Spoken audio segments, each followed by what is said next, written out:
Ekonomi. Pembangunan ekonomi nasional telah gagal membebaskan bangsa dari ketergantungan pada utang luar negeri, investasi asing, dan produk-produk impor, serta telah gagal menciptakan kesejahteraan rakyat.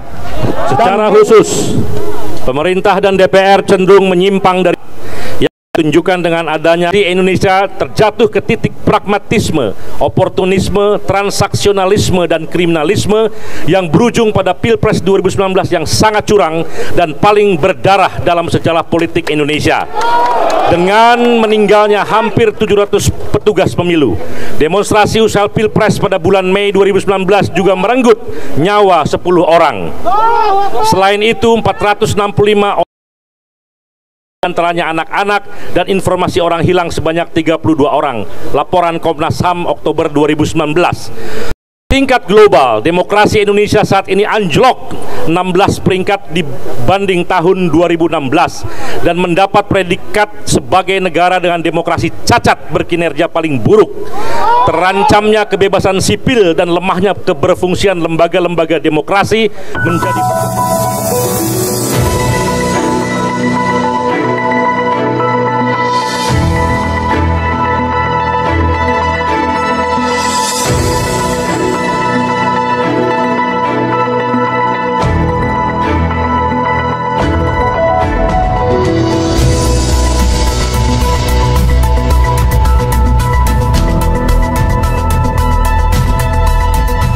jati diri Koalisi Aksi Menyelamatkan Indonesia dengan nama Tuhan Yang Maha Esa.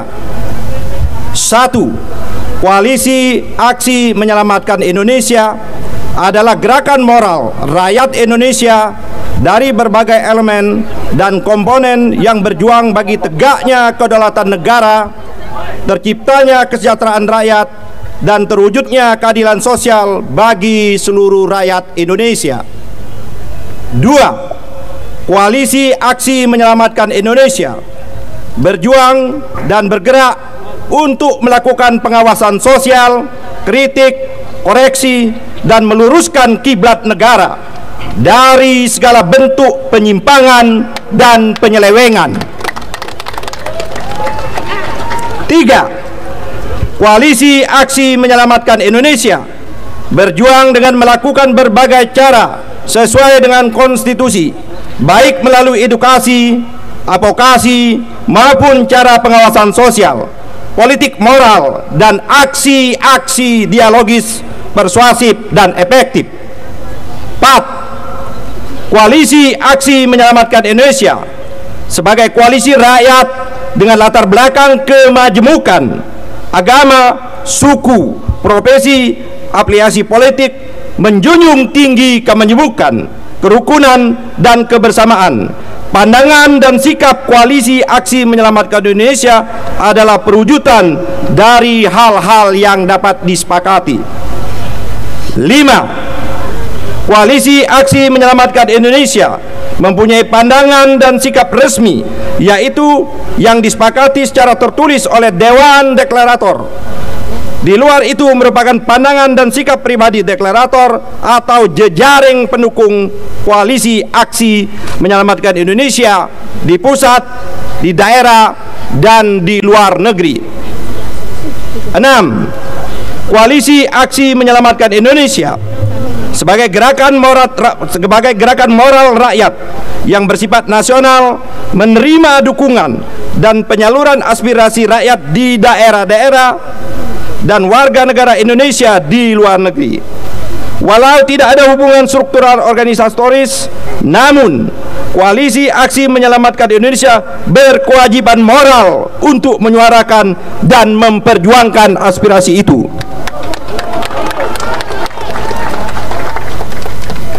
7. Koalisi Aksi Menyelamatkan Indonesia baik secara bersama-sama atau sendiri-sendiri dan jejaringnya berjuang untuk tujuan perubahan dalam kehidupan berbangsa dan bernegara, sehingga segala bentuk penyimpangan dan penyelewengan dapat dihentikan.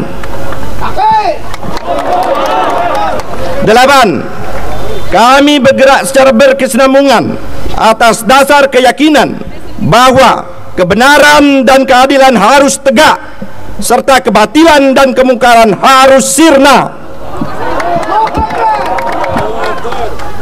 9. Koalisi Aksi Menyelamatkan Indonesia membagi struktur organisasi kepada A. Dewan Deklarator sebagai penentu kebijakan prinsipil dan strategis yang dipimpin oleh presidium yang bekerja secara kolektif kolegial memimpin gerakan sesuai jati dirinya. B. Komisi eksekutif terdiri dari 9 orang yang diangkat oleh presidium berfungsi sebagai motor penggerak koalisi, melaksanakan rencana-rencana strategis yang diputuskan Dewan Deklarator dan membentuk serta mengkoordinasi divisi-divisi. C. Komisi-komisi sebagai organ kerja sesuai dengan sektor pembangunan nasional yang melaksanakan kerja aksi di bawah koordinasi presidium. D. Divisi-divisi merupakan organ dan instrumen koalisi yang melaksanakan rencana kerja aksi sesuai bidangnya masing-masing. 10. Koalisi Aksi Menyelamatkan Indonesia sebagai gerakan yang terorganisasi merupakan disiplin ketat dan tegas di bawah kendali presidium yang dapat mengambil keputusan tertentu demi nama baik dan efektivitas gerakan.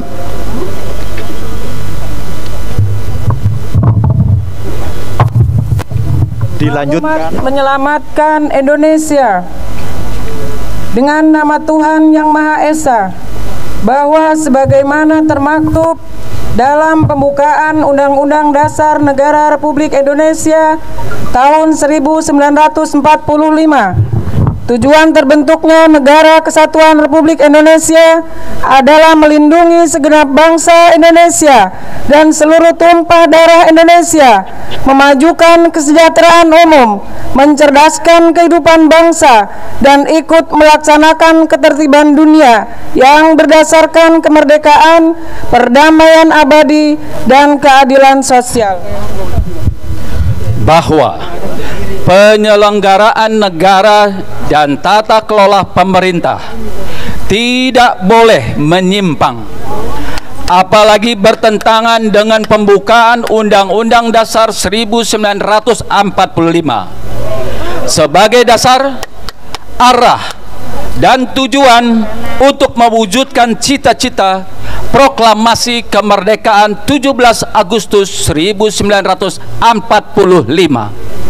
Mengamati perjalanan kehidupan bangsa dan negara dari pemerintahan ke pemerintahan, harus diakui telah terjadi perkembangan dan kemajuan.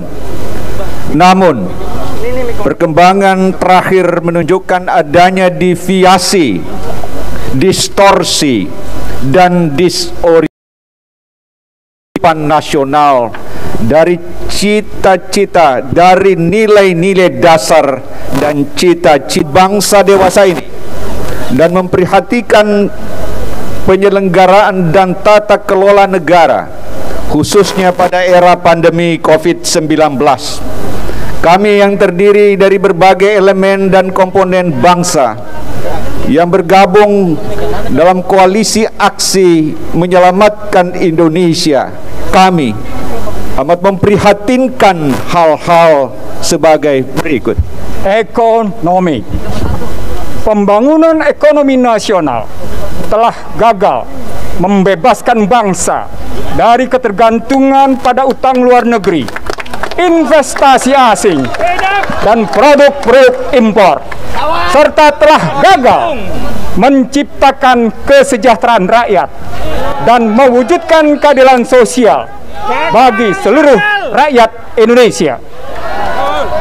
Hal ini antara lain ditandai oleh makin besarnya utang luar negeri, membanjirnya produk-produk impor, dan terjadinya kontraksi ekonomi minus 5,32%, yang tentu membawa dampak buruk bagi melemahnya daya beli rakyat, menurunnya ketersediaan bahan pangan, meningkatnya angka pengangguran dan kemiskinan, diiringi oleh timpangnya struktur kepemilikan rakyat secara proporsional terhadap sumber daya ekonomi, produksi, dan distribusi. Sebelum COVID-19, jumlah penduduk miskin dan rentan miskin tidak kurang dari 100 juta jiwa.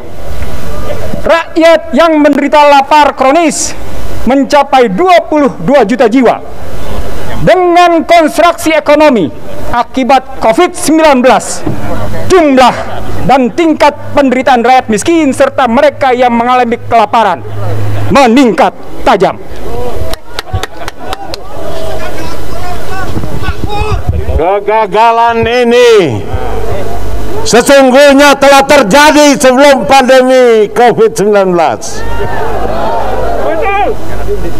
Dengan tingginya utang pemerintah, termasuk utang BUMN yang juga diperas untuk melanggengkan kekuasaan, membengkaknya defisit anggaran, defisit perdagangan dan defisit neraca berjalan, investasi korporasi domestik dan asing seringkali menjadi alat untuk invasi ekonomi politik, intervensi, infiltrasi dan intimidasi. Kondisi ini semakin memburuk akibat adanya pandemi COVID-19 dan ketidakmampuan pemerintah menanggulangi dampak ekonominya. Pengelolaan keuangan, anggaran negara yang buruk juga dibuktikan oleh ambisi membangunnya proyek-proyek mercusuar, infrastruktur dan ibu kota baru. Sementara anggaran penanggulangan krisis dari dana-dana yang merupakan hak orang miskin. Pembangunan ekonomi selama ini, orientasi pembangunan ekonomi yang mengandalkan utang baik luar negeri maupun dalam negeri serta kecenderungan impor yang dilakukan oleh para mafia telah membuat beban rakyat semakin bertambah, termasuk generasi mendatang yang sejak lahir telah turut serta menanggung utang yang besar. Kecanduan impor telah menghancurkan kedaulatan pangan dan kemandirian industri nasional yang tercermin dari makin merosotnya pembangunan sektor industri manufaktur pada produk domestik bruto. Menghadapi resesi ekonomi yang tengah berlangsung dan potensial melahirkan depresi ekonomi, pemerintah terlihat tidak siap dengan mekanisme pertahanan diri atau self-defense mechanism. Di dalam keadaan demikian, seyogianya pemerintah sebagai pemangku amanat kekuasaan pemerintahan lebih mengutamakan keselamatan rakyat sesuai dengan amanat konstitusi bahwa pemerintah harus melindungi segenap bangsa dan seluruh tumpah darah Indonesia. Jika hal ini tidak dilakukan, pemerintah depresi ekonomi akan meruntuhkan negara dan membawa kapal Indonesia karam. Oleh bidang politik, bangunan politik telah menyimpang dari sila keempat Pancasila. Kerakyatan yang dipimpin oleh hikmah kebijaksanaan antara lain mengkristalnya sikap saling tidak percaya. Ia ditimbuni oleh praktek-praktek kekuasaan yang semakin menyimpang jauh dari nilai-nilai Pancasila, agama, etika, dan moral. Kebijakan penyelenggara negara di berbagai bidang tidak berkhidmat bagi kepentingan rakyat, tetapi lebih condong pada kepentingan elit ekonomi. Perpu nomor 1 tahun 2020 yang kemudian merupakan bukti nyata eliminasi fungsi DPR dan BPK dan mengamputasi lembaga yudikatif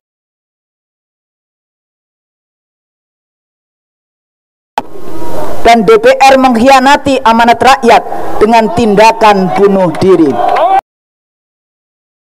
Partai-partai politik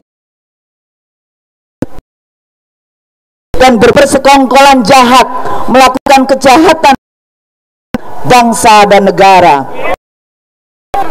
Ini ditunjukkan antara yang melemahkan KPK, Undang-Undang Minerba yang mengundang dan RUU Omnibus Law Cipta Tenaga Kerja yang kaum buruh, masyarakat adat, UMKM, dan koperasi.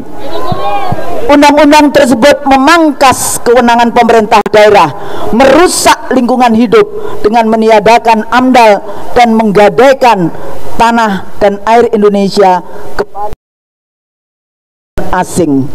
Secara khusus, pemerintah dan DPR cenderung menyimpang dari yang ditunjukkan dengan adanya di Indonesia terjatuh ke titik pragmatisme, oportunisme, transaksionalisme, dan kriminalisme yang berujung pada Pilpres 2019 yang sangat curang dan paling berdarah dalam sejarah politik Indonesia. Dengan meninggalnya hampir 700 petugas pemilu, demonstrasi usai Pilpres pada bulan Mei 2019 juga merenggut nyawa 10 orang. Selain itu, 465 orang, antaranya anak-anak, dan informasi orang hilang sebanyak 32 orang. Laporan Komnas HAM Oktober 2019. Tingkat global, demokrasi Indonesia saat ini anjlok 16 peringkat dibanding tahun 2016 dan mendapat predikat sebagai negara dengan demokrasi cacat berkinerja paling buruk. Terancamnya kebebasan sipil dan lemahnya keberfungsian lembaga-lembaga demokrasi menjadi faktor paling menentukan dalam ekonomi dan politik luar negeri bebas aktif dengan tidak condong untuk melaksanakan fungsi dan kewenangan konstitusionalnya demi menyelamatkan rakyat, bangsa, dan negara Indonesia.